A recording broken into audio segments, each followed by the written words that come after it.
Allez, séance bras aujourd'hui. Je suis accompagné de mon acolyte qui va s'entraîner avec moi, bien évidemment. C'est une blague. Mais voilà, séance bras, on va faire biceps, triceps. Je vais pouvoir vous montrer un peu tout ça. J'étais en push-pull legs pour ceux qui connaissent un petit peu dans les... ça fait quoi? Ça fait 6 mois que j'étais en push-pull legs. Donc push-pull legs, c'était pec, épaule, triceps. Donc une séance push par exemple le lundi et une séance pull le mardi. Donc pull, c'est tout ce qui est mouvement tirage. Donc par exemple dos biceps qui allait très bien ensemble. Donc j'avais une séance pec épaule triceps, une séance dos biceps, une séance jambes, et ça je le répétais encore une fois, ce qui faisait 6 séances par semaine.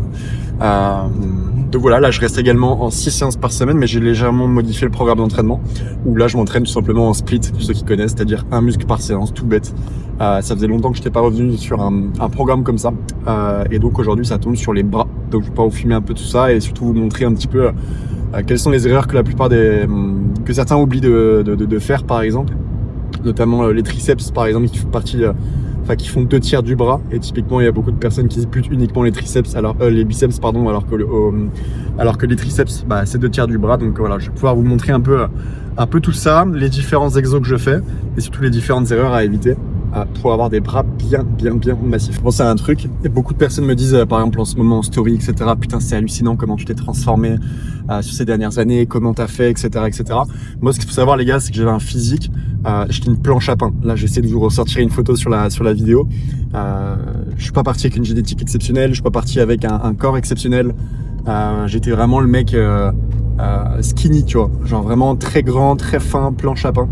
Donc j'avais pas en fait voilà, j'avais pas de prédilection, je sais pas comment on dit, ou de génétique extraordinaire pour commencer. Mais en fait, j'ai tellement répété que je me souviens même, je m'entraînais avec mes potes à l'époque. Et pour vous dire, petite anecdote, la barre à vide au développé couché. Vous savez, je parle pas de 10 kilos de chaque, non, je parle de la barre à vide. J'arrivais pas à la soulever, cette barre à vide. Donc c'est pour vous dire que je suis vraiment parti de loin. Je sais que mes potes à l'époque allaient beaucoup plus vite que moi, même ils se supplémentaient, etc. Ils prenaient pas mal de trucs sur le côté. Et sauf que en fait, j'étais persuadé que sur le long terme, si juste je m'entraînais plus longtemps, plus sérieusement sur le long terme, j'allais tous les niquer. Et c'est exactement ce qui s'est passé. Tu vois, moi, je suis un peu un escargot, c'est-à-dire que je suis pas très bon de base dans chaque domaine, mais je vais tellement plus m'entraîner que toi, je vais être beaucoup plus discipliné que toi, et ce qui fait que je me suis juste dit, en fait, ok, reste 50-10 ans dans ce game-là. Et aujourd'hui, ça fait 7 ans et j'ai un physique, tu vois, qui me correspond carrément. Et tous mes potes qui avaient peut-être une génétique supérieure à moi, des facilités par rapport à moi, eux ont arrêté ou ont été un peu moins focus dedans. Et ce qui fait qu'aujourd'hui, physiquement, ça n'a rien à voir, tu vois. Donc en fait, c'est un peu une anecdote pour te dire qu'on s'en fout, tu vois, de ta génétique au début. On s'en fout si t'es dans un domaine, t'es pas le meilleur. T'as juste en fait à penser plus grand que la moyenne. J'aime bien dire que quand tu penses petit, t'as beaucoup de concurrence quand tu penses petit, parce que tout le monde pense petit, parce que les gens sont médiocres. Par contre, quand tu penses grand, t'as très peu de concurrence. Donc quand tu commences la muscu ou n'importe quel domaine, typiquement, pense grand. Dis-toi, ok, la majorité des gens, au bout de 3 mois, ils vont arrêter. La majorité des gens, au bout de 2 ans, alors je te raconte même pas, au bout de 2 ans, très peu de personnes seront là.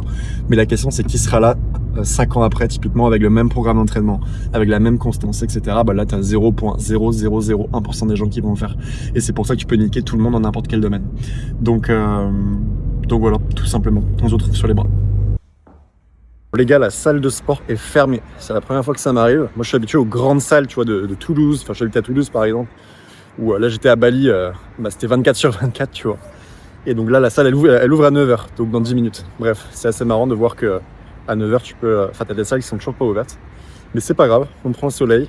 Et au moins, l'avantage, parce qu'il y a toujours des avantages, c'est qu'il y aura personne dans la salle quand on va s'entraîner. Parce que tout le monde sera pas encore là. Donc c'est magnifique.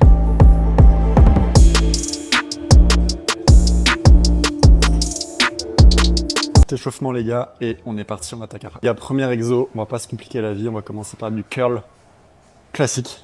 Curl, soit le curl alterné, soit le curl normal. Mais à un moment donné, faut pas se compliquer la vie. C'est généralement les exercices les plus simples sont ceux qui sont les meilleurs. Donc on va commencer par ça et let's go. Exercice numéro 1, c'est parti.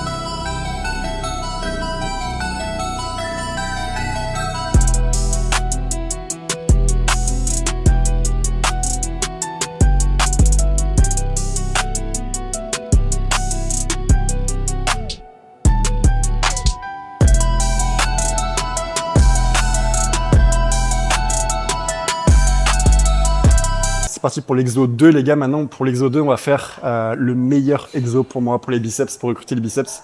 Vraiment, pour moi, l'exercice le plus sous-coté pour les biceps. Je vois trop de personnes qui font des exos qui servent un peu à rien.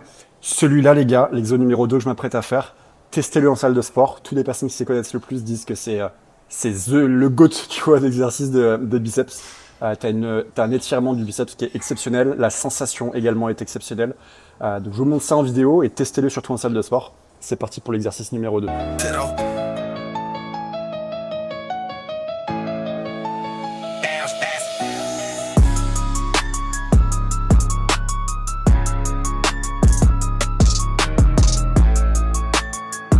Les gars, ça m'a flingué.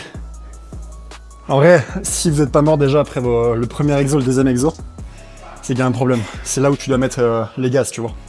Sur les premiers exos, tu dois vraiment aller à l'échec sur chaque série et c'est là où ça te défonce la gueule. Donc voilà, là on va enchaîner sur le troisième exo. On va faire tout simplement une partie que beaucoup oublient, c'est sur les biceps. Là on a fait 2 exos pour la on va dire la longue portion du biceps et des exos vraiment spécial biceps. Mais là on va bosser le brachial. C'est un truc que tout le monde oublie, c'est prise marteau. Parce que si tu fais que curl en fait en prise supination, c'est cool. Mais en fait ton brachial va pas se développer. Donc là il faut absolument un troisième exercice. On va plus cibler du coup le brachial avec du coup une prise marteau. Donc là on va pas se prendre la tête, on va curl avec tout simplement les haltères, prise marteau. Et ça va être notre troisième exo biceps.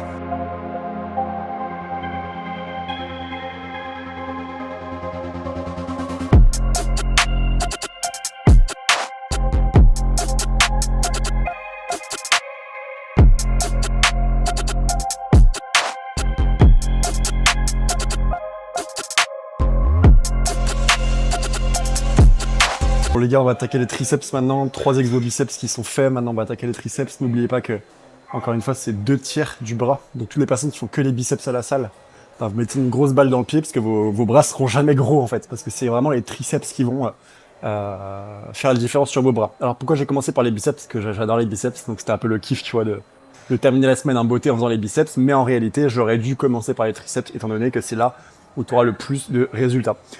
Pour les triceps, on va se faire 2 exos et qui pour moi le meilleur exo pour les triceps c'est barre au front. En fait, il faut absolument que triceps, il y a 3 faisceaux en réalité. Donc en fait, vous devez typiquement commencer par un mouvement obligatoirement au-dessus de la tête. Donc quand vous poussez par exemple, donc là on va faire du triceps barre EZ pour ceux qui connaissent. Et vous devez également avoir un exo obligatoirement où vous allez chercher l'extension complète. Typiquement par exemple à la corde, etc.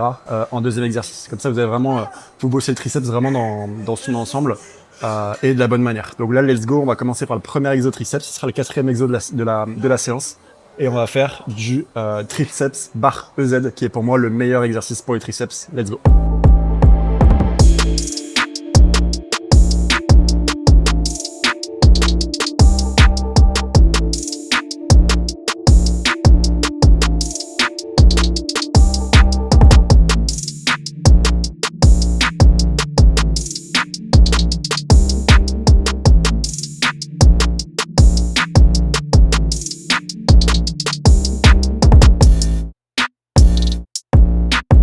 Dernier exercice de la séance, je suis mort déjà.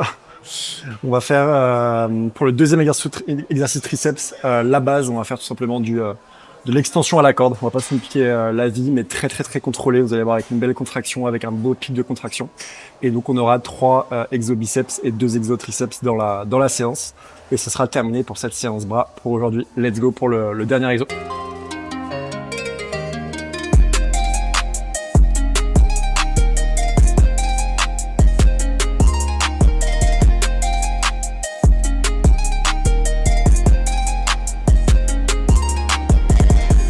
On me demande un peu la shape les gars, fin de séance. Voilà à quoi ça ressemble. Hop. Je sais pas si je vais pouvoir montrer le dos ou pas. Bref, je sais pas si vous voyez bien. Mais voilà, fin de séance les gars, c'était du sale. Et voilà la shape. Donc j'étais à Bali, je pense que j'ai séché un corps. Hein. Parce qu'à Bali, j'ai tellement chaud, etc. que j'avais pas forcément faim. Et je pense que là, on est pas mal niveau sécheresse. Retour à la maison après la séance. Juste petit dernier mot par rapport à ça. Vous avez vu que le but en muscu, c'est de mettre de l'intensité, tu vois. Et surtout, l'erreur que la majorité des gens font, en tout cas de ce que je vois, c'est que typiquement, des fois, je leur demande c'est quoi tes perfs à la salle? Et donc ils vont me dire: «Mes perfs à la salle, par exemple, sur le développé couché, c'est 20 kilos par main», par exemple, 20 kilos à gauche, 20 kilos à droite. Et je leur demande: «Mais ça fait combien de temps que tu as cette charge?» Et ils vont me dire: «Bah, je sais pas, ça fait 3 semaines, un mois». Et pour moi, dans la tête, c'est inconcevable. C'est-à-dire qu'à chaque et c'est le tips que je te donne de fin de vidéo comme ça, c'est ça qui a fait que j'ai explosé niveau physique, c'est qu'en fait, il y a mon chien qui aboie. Mais en fait, tu as juste à soulever plus lourd que la semaine passée. C'est ça qu'il faut. Si en fait, tu es dans une position où à chaque fois tu soulèves la même charge, bah, la question à te poser, c'est pourquoi ton corps se développerait? Il a aucune raison, ton corps, de se développer si semaine 1, semaine 2, semaine 3, semaine 18, bah, tu es toujours à 20 kilos par main.